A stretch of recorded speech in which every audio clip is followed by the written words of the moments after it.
Hi guys, in this tutorial I'll teach you how you can add contacts in monday.com.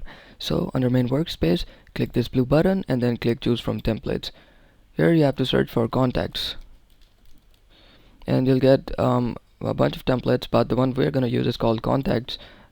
Select it and press use template and give it a moment to set it up.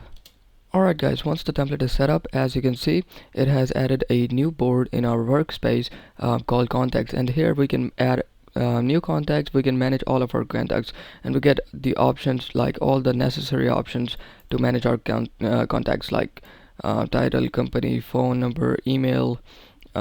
We can add notes, and we can add other columns if we like maybe status or whatever if we like. So this template, we can add new contacts, we can manage contacts, or we can just keep a track of our contacts in monday.com. I hope this tutorial was helpful. We'll see you in the next one. Thanks.